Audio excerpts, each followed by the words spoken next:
So good morning students. Today we are going to discuss the question answers of chapter number first of civics, the Indian Constitution. So here we go with our first question. So we have to write these answers very briefly, that is in one word or in one sentence. So this is our exercise C. Question number one is, when did the Constituent Assembly meet for the first time? So the answer is, the Constituent Assembly met for the first time on 9th of December 1946 in New Delhi. So if you have any doubt regarding any question, you can write it in the chat box, or otherwise we will discuss those doubts or problems after taking a first look at the all the question answers. Okay. Second question is, do you think all countries require a constitution? So as we have discussed in the chapter that a constitution is required for the smooth governing of the country. So answer will be yes. I think all countries require a constitution as it contains the laws and rules required for the smooth governing of the country. It also describes the type of the political system. Okay, that's why it is very necessary for all the countries to have a constitution. What does a constitution describe? So a constitution describes the fundamental rules and basic laws by which our country is governed. Okay, so it contains all the fundamental rules and basic laws. So it describes the fundamental rules and basic laws of the country. You can also write that the constitution describes the social uh, nature, or you can say nature of society and nature of political system of the country. Okay, you can also write this one. Question number fourth is, what do you understand by the system of checks and balances? So the check system of checks and balances help to fail any attempt of authoritarian rule or any other form of injustice by any government or any of its organs. So it fails the attempt of any authoritarian rule or any other form of injustice by any government or any of its organs.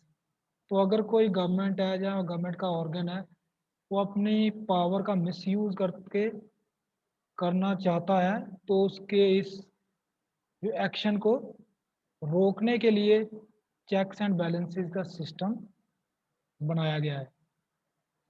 Now, who was the chairman of the drafting committee? So Dr. B.R. Ambedkar was the chairman of the drafting committee of the Constituent Assembly.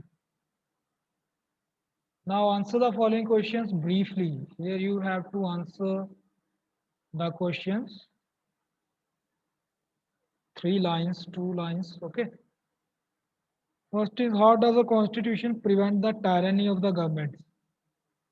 कि जो constitution है वो लोगों को government के अत्याचार से किस तरह बचाता है या अत्याचार को किस तरह रोकता है गवर्नमेंट, कह सकते हो miss use of power.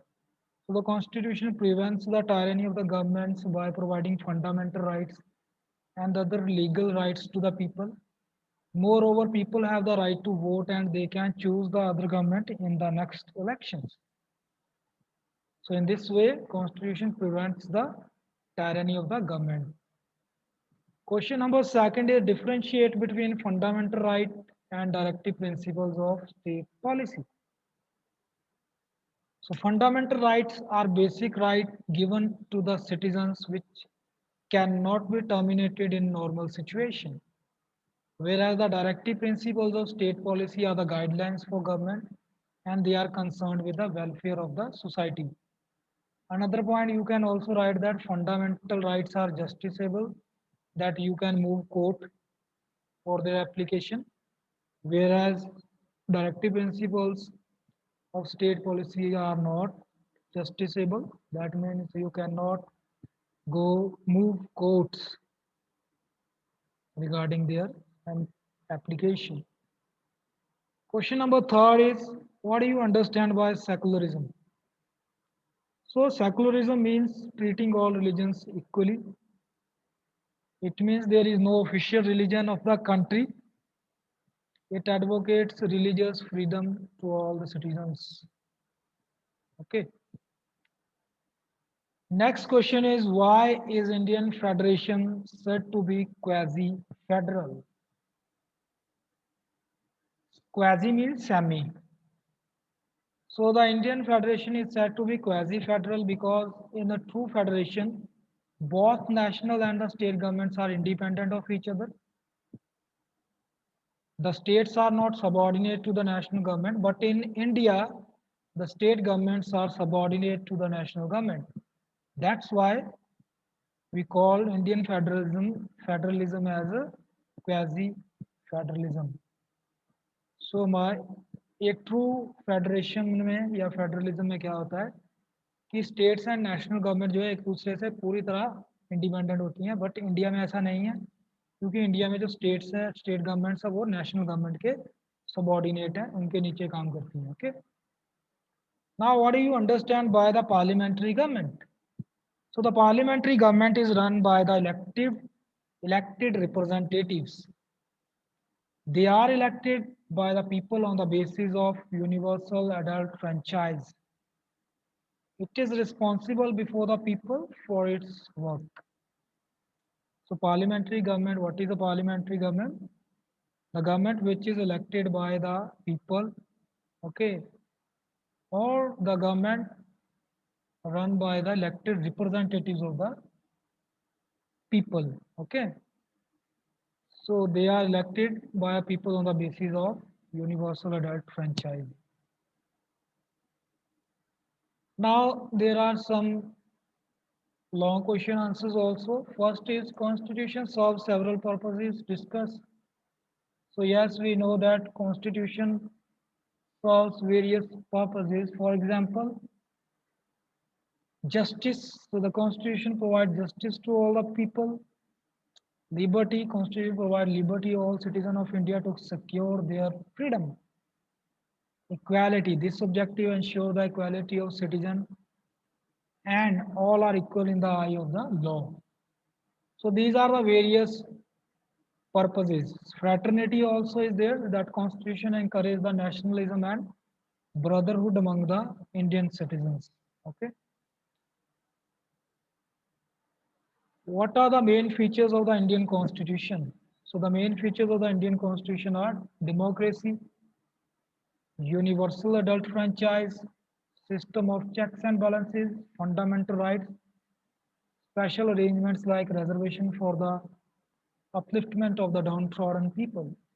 So these are the main features of the Indian constitution. So we will discuss all these things in detail when I will take your doubts, ask for your doubts.